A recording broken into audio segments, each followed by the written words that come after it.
The top 10 mistakes in English. Which ones are you guilty of making? Are you aware of the errors you might be making while speaking or writing in English? Often we don't realise our mistakes because nobody points them out.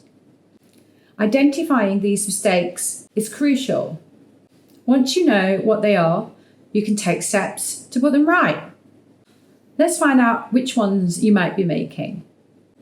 Number 1, present perfect tense misuse.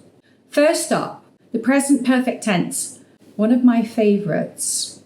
Some students are completely unaware of this tense because it doesn't exist in their native language.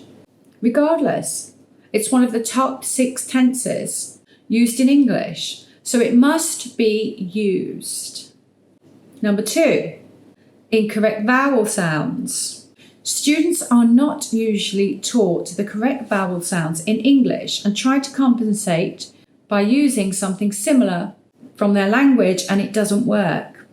And they don't know how to use long vowel sounds, another thing that is probably not present in their native language. Number 3, not learning, understanding and using tenses correctly. Tenses are not learned properly, not understood correctly, or practiced enough. Knowing when to use past simple or present perfect makes a huge difference in your listener's experience. 4, not using s in the present tense for he, she and it.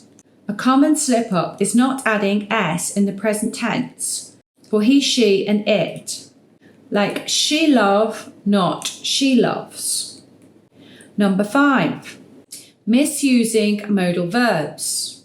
Modal verbs like must, should and could often trip learners up. Remember, no to after modals.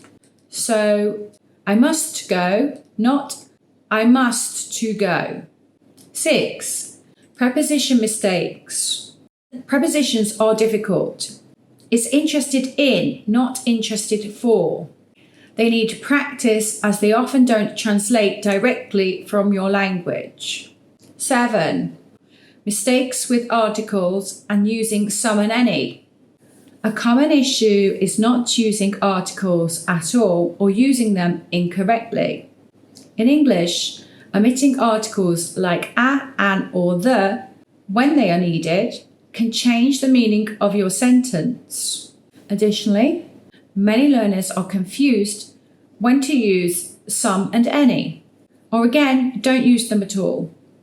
8, word ordering questions. English questions have a specific order, unlike some other languages. So it's where are you going, not you are going where.